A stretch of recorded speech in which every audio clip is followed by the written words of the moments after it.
So there's this spiritual teacher in New York City named Ralph Zeitlund, and actually he teaches letting go of what you're not so that you eventually find what you really are.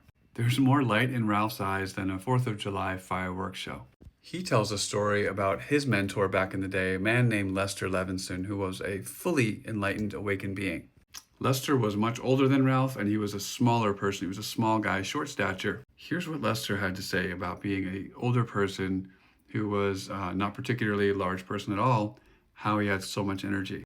Ralph and Lester were moving a very heavy object in the hot Arizona sun. It was over 100 degrees, and Ralph, a much younger man at the time, was really, really straining to move this.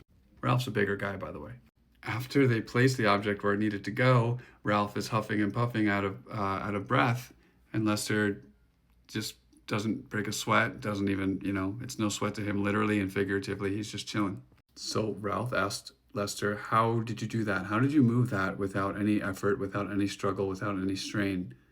Lester said, you guys burn up all your energy in resistance by resisting everything. He said, and I have all my energy available to me. Does that make sense to you? We're constantly sparking out our energy, resisting this, that person, sounds, everything the way it's, not working out, constantly leaking enormous amounts of energy. When you drop that resistance, not only will you have more energy and more strength, but Lester said without resistance, one could go free very quickly. He meant like free, like capital F, enlightened. What are your thoughts on this? I know as an acupuncturist working with people's energy for many, many years that there's different kinds of fatigue, different root causes. If I were to oversimplify it, I could say there were two camps of tired.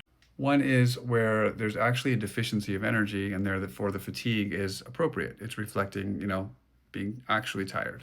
But the other one, and this is super common, is stagnation. When the energy is not flowing, we can feel tired, we can feel heavy and exhausted, absolutely. But once you get that chi moving and circulating that energy, the person feels invigorated again. All right, let me know your thoughts and like and follow for more content. Thanks, guys.